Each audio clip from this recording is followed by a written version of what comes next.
I don't know if anybody can see, hear, and understand what is happening right now in the West, specifically America, because that's where the insight is coming from, specifically America.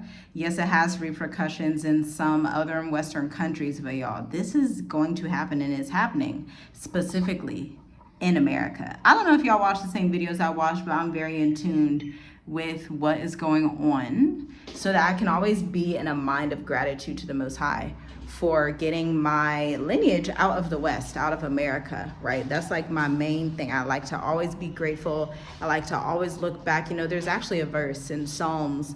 I forget if it's Psalms 124 or Psalms 24, either one of those, but it talks about how you should never forget Egypt, never forget going through whatever you went through in these places. He never wanted the Israelites to forget what happened to them in Egypt and forget the Passover, because it represented his compassion, his loving commitment, and their obedience when he told them to get out of that place and to go and to not return. You don't see it written how they decided to go back after a little bit, but that's neither here nor there. What's coming is worse than we think. I know it for sure. I've seen it. This way I've seen it, but I've seen it in a different way this time. What people right now are calling, you know, making America great, making everything wonderful. At least it's not Kamala. At least it's not this. At least it's not that. Whenever you have to put at least, you already know you're in a bad circumstance, that you're just trying to help yourself find your way through and have a little bit of peace in your mind. But understand, there will never be peace in America. It is a false society. I've been looking at these videos. If you tuned into our last video, by the way, we're Journey With Us, a digital nomad family traveling throughout Southeastern Africa for the past 5 years. But if you looked at the last video, then you know on that video I was talking about how 200,000 government employees lost their jobs out of nowhere. You know, these policies can be put in place the next day, everything's gone, okay? This is leading up to something. This isn't just like, oh, all gone. Oh, it's just let's save money. This is leading up to something, and I'm going to tell you a few different stories we can use as case studies, because we can look at history to tell us what's going to happen in the future, okay?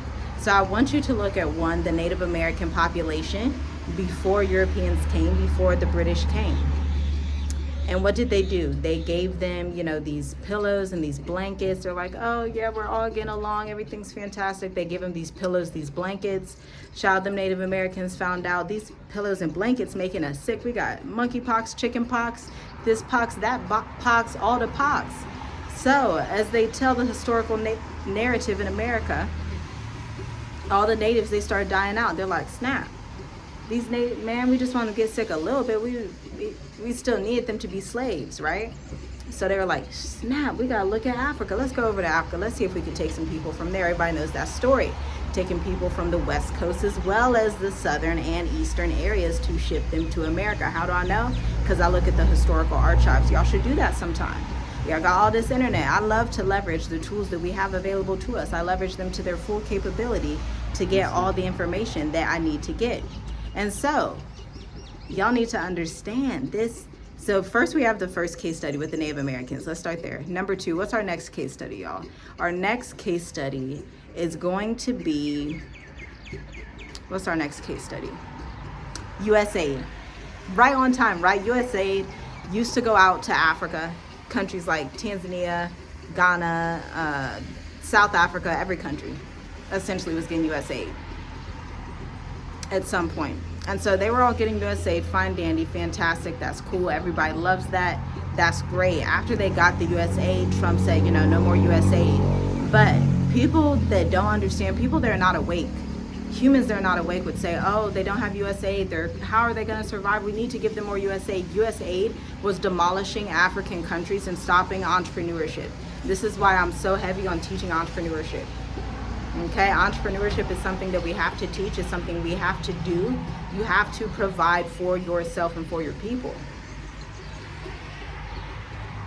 You can't depend on USAID. So it came across first as USAID is there to help. We love Africa so much, let's provide this aid. But the aid was used to fund all these Boko Haram, all these folks, right? That essentially Trump is saying that, hey, he's exposing it. Yes, we already knew that. Great, let's move on. That's case study number 2. Case study number 3, because I want you to understand that you're dealing with the system. I want you to stop talking about Trump, Elon, whoever it is. Stop looking at the humans that are there and look at the system, the principality, and what it is doing when it's moving across these territories. Because what it's doing right now, I've seen it. Y'all gonna come back in this video like y'all always do. Y'all always say, oh, y'all were right all those years ago. Oh, I'm glad you made it out. You were right. This time, if it's just 2 people that get this right and can understand what I'm saying, then you are the blessed and the chosen and the elect to get out before it gets worse. Because I'm telling you what I've seen, y'all not ready. Just like the natives weren't ready, just like the Africans weren't ready when they said, oh, USA, they didn't know it came with all these, terrorist people and all this stuff.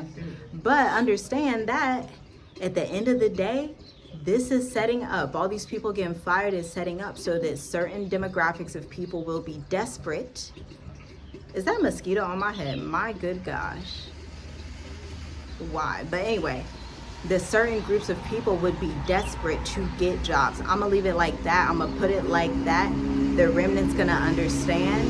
The people who have wisdom are gonna understand, and there are gonna be certain roles that are not optional. Just remember America's history with the slave trade. Just remember what the scripture says, he who leads into captivity shall go into captivity. Just understand that that's the context we're talking about. So when I say American people, black, white, whatever you are, it does not matter what lineage you are. If you are caught in that system, you're gonna experience the grief that is about to come. When this king, as I'm referring to him as a king, because if you look at his actions, you're not in a democracy you think you are. You're in a dictatorship, you're in a kingdom, in a kingship, where you as subjects are not going to be able to choose your job. Shalom, shalom. I'll see you in the next video.